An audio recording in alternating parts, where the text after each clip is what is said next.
पाकिस्तान की एक बार फिर भारतीय इक़दामात की शदीद मज़म्मत। पहलगाम हमले के बाद भारतीय गैर कानूनी और गैर जिम्मेदाराना इक़दामात को मुस्तरद कर दिया। वज़ीर आज़म शहबाज शरीफ की ज़ेर सदारत मुश्तरका मफादात काउंसिल का 52वां इजलास मुमकिना भारतीय जारहियत और मिस एडवेंचर के तनाजुर में मुल्क व कौम को इत्तेहाद और यकजहती का पैगाम दिया।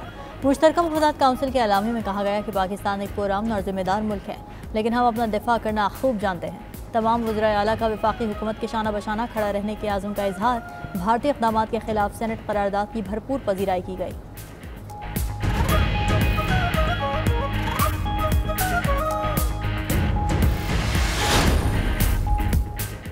पाकिस्तान और भारत में जंग का खतरा मौजूद है। पाक भारत कशीदगी पर अगले 2-3 दिन अहम हैं। खिते पर जंग के बादल मंडला रहे हैं। हम जंग के लिए जहनी तौर पर तैयार हैं।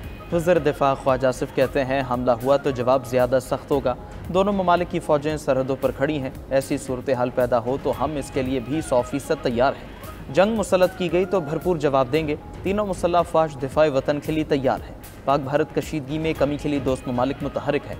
अमरीका, सऊदी अरबिया, ईरान की सालिसी तस्लीम करेंगे। पहलगाम वाक़े पर गैर जानिबदाराना तहक़ीक़ात का अभी तक जवाब नहीं मिला। वज़ीर दिफा ने मज़ीद कहा, नरेंद्र मोदी की गुजरात वाली सोच आज तक नहीं बदली। भारतीय इक़दामात और नीयत से दुनिया को आगाह कर रहे हैं।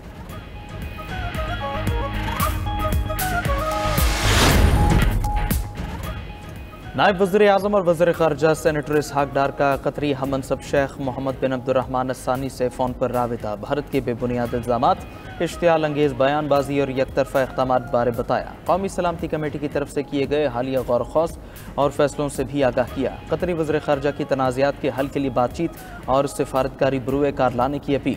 इलाक़ाई अमन व इस्तेहकाम को बरकरार रखने की ज़रूरत पर जोर दिया। दोनों रहनुमाओं ने खिते की बदलती सूरत हाल पर करीबी राबितों और मुशावरत को बरकरार रखने पर इत्तिफाक किया। पानी के मामले पर कोई समझौता नहीं करेंगे, किसी को किसी दूसरे का हक नहीं खाने देंगे। वज़ीर आला खैबर पख्तूनख्वा अमीन गंडापुर की मीडिया से गुफ्तगू। कहा, NFC अवार्ड का हक नहीं मिल रहा था, अब मिलेगा। हमें ज़मज़ला का हक भी दिया जाएगा। हर सूबे को उसके हक का पानी दिया जाएगा। मसाइल को मुफाहमत से हल करने का फैसला किया गया है। हमने अपने 3 मुतालिबात अगले इजलास के एजेंडे के लिए मंजूर करा लिए हैं।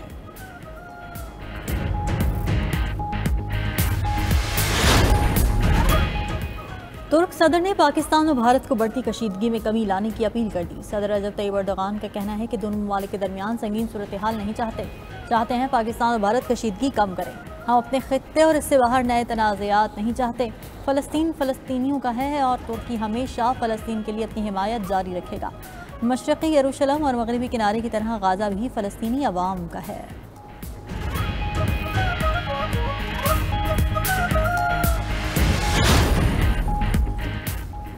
पहलगाम वाक़े पर भारत के पास पाकिस्तान के खिलाफ शवाहिद नहीं। भारत 100 गैर मुल्की सिफारतकारों को मुतमईन करने में नाकाम हो गया। न्यूयॉर्क टाइम्स ने अपनी रिपोर्ट में मोदी सरकार का झूठा बयानिया बेनकाब कर दिया।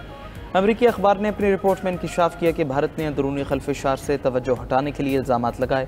पहलगाम फॉल्स फ्लैग ऑपरेशन के फ़ौरन बाद पाकिस्तान पर इल्ज़ाम लगा दिया गया। भारत कशीदगी कम करने के बजाय पाकिस्तान के खिलाफ फ़ौजी कार्रवाई का जवाज़ तलाश कर रहा है।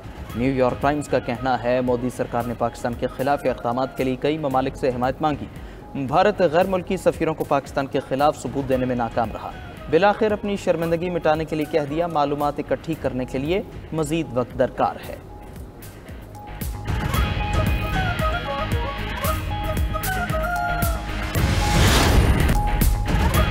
जनूबी वज़ीरिस्तान में हम दुश्मनों का वार, धमाके में 6 अफराद जाँ बहक, 16 ज़ख्मी। डिप्टी कमिश्नर के मुताबिक धमाका अमन कमेटी के दफ्तर के करीब हुआ। ज़ख्मियों को अस्पताल मुंतकिल कर दिया। वफाकी वज़ीर दाखिला मोहसिन नकवी का धमाके में कीमती जानों के नुकसान पर इज़हार अफसोस। पैगाम में कहा कि लोगों की ज़िंदगियों से खेलने वाले अनासर रियायत के मुस्तहक नहीं। दहशत गर्द कार्रवाइयाँ कौम के पुख्ता आज़म को कमज़ोर नहीं कर सकती।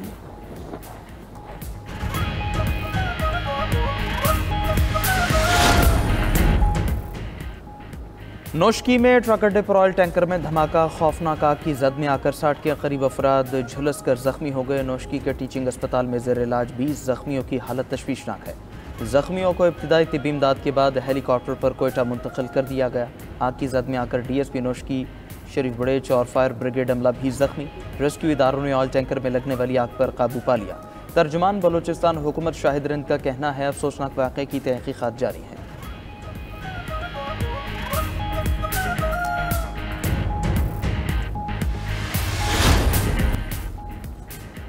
इसराइल की गजा में बेगुनाह फलस्तीनियों के नस्ल कुशी का अमल जारी। वहशियाना बमबारी से 24 घंटे में मजीद 71 फलस्तीनी शहीद, मुतादिद जख्मी हो गए। अरब मीडिया के मुताबिक जबाली में रिहायशी इलाके पर फजाई हमले में एक ही खानदान के 10 अफराद शहीद हो गए।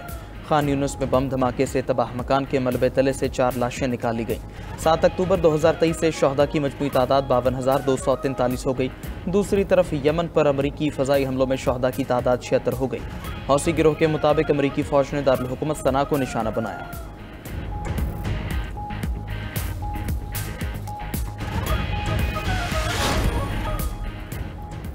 रूस का यूक्रेन में 3 रोज़ा जंगबंदी का ऐलान। रूसी सदर व्लादिमीर पुतिन ने आर्जी जंगबंदी का ऐलान किया। क्रेमलिन का कहना है फ़ौज की कार्रवाइयाँ 8 मई की आधी रात से 11 मई की आधी रात तक मुअत्तल रहेंगी। मीडिया रिपोर्ट्स के मुताबिक रूस ने एकतरफा तौर पर जंगबंदी का ऐलान दूसरी जंग अज़ीम की फतह की याद में किया है। यूक्रेन ने अभी तक कोई रद्दअमल जाहिर नहीं किया।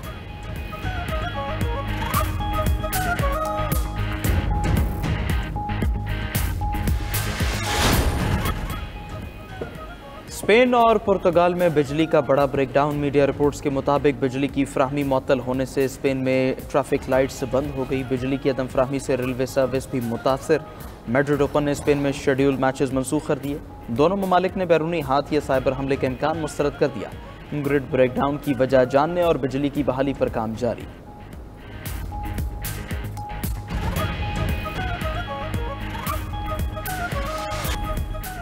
अमेरिका का यमन पर फिर बड़ा और मोहलिक हमला। अफ्रीकी तारकीन वतन के हिरासती मरकज पर बमबारी, 68 अफराद शहीद। खबर एजेंसी के मुताबिक यमन पर हमलों के दौरान अमरीकी लड़ाका तैयारा F-18 बहरा अहमर में गिरकर तबाह हो गया। हौजियों का अमरीकी तैयारा बरादर बहरी जहाज और लड़ाका तैयारे को निशाना बनाने का दावा। हौजियों ने कहा हिरासती मरकज में 100 से जायद गैर दस्तावेजी तारकीन वतन मौजूद थे।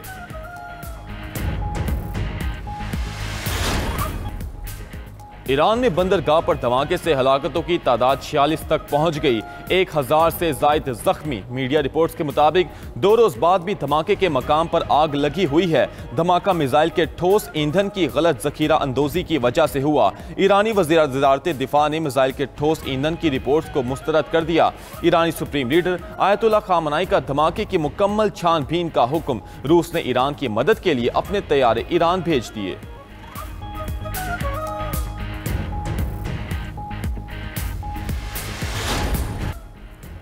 पाकिस्तान और भारत मौजूदा सूरत हाल में जिम्मेदाराना हल की तरफ जाएं, अमरीका का मशवरा। तर्जुमान अमरीकी महकमा ख़ारजा टैमी ब्रूस का कहना है अमरीका की मौजूदा सूरत हाल पर गहरी नजर है। मौजूदा सूरत हाल में भारत और पाकिस्तान के साथ राब्ते में है। अमरीका फरीकैन को जिम्मेदाराना हल की जानिब काम करने की तरगीब देता है। अमरीका की साबिक नायब वज़ीर ख़ारजा बराए जनूबी एशिया रॉबिन राफेल का कहना है पहलगाम हमले के 5 मिनट बाद इल्ज़ाम लगाना इंतहाई नामुनासिब है। पाकिस्तान की गैर जानिबदाराना तहकीकात की पेशकश मस्बत पेशरफ्त है। आलमी बरादरी हालिया कशीदगी कम करने के लिए फौरी किरदार अदा करे। सेक्रेटरी जनरल अक़वाम मुत्तहिदा की पाकिस्तान और भारत में सालसी की पेशकश। एंटोनियो गुतेरेस ने कहा पाक भारत कशीदगी हमारे लिए इंतहाई तशवीशनाक है। दोनों ममालिक के दरमियान पुरअमन बातचीत की हौसला अफजाई की जाएगी। बड़े से बड़ा चैलेंज बातचीत से हल किया जा सकता है। दोनों ममालिक के दरमियान कशीदगी कम कराने के लिए डायलॉग की हिमायत करते हैं।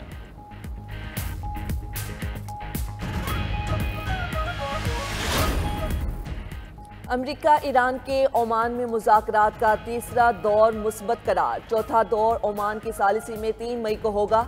ईरानी वज़ीर ख़ारजा अब्बास इराक़ची ने कहा इसराइल मुज़ाकरात को नाकाम बनाने की कोशिश कर रहा है। इसराइली वज़ीर आज़म का अमेरिका से ईरान के जौहरी इंफ्रास्ट्रक्चर को मुकम्मल ख़त्म करने का मुतालबा। ईरान पर बम गिराए बगैर नताइज हासिल कर लेंगे। अमेरिकी सदर का इसराइल को जवाब। ट्रंप ने कहा डील ना करने से बेहतर होता है कि बुरी डील कर ली जाए। ईरान के साथ बहुत अच्छे जा रहे हैं, उम्मीद है मुआहिदा हो जाएगा।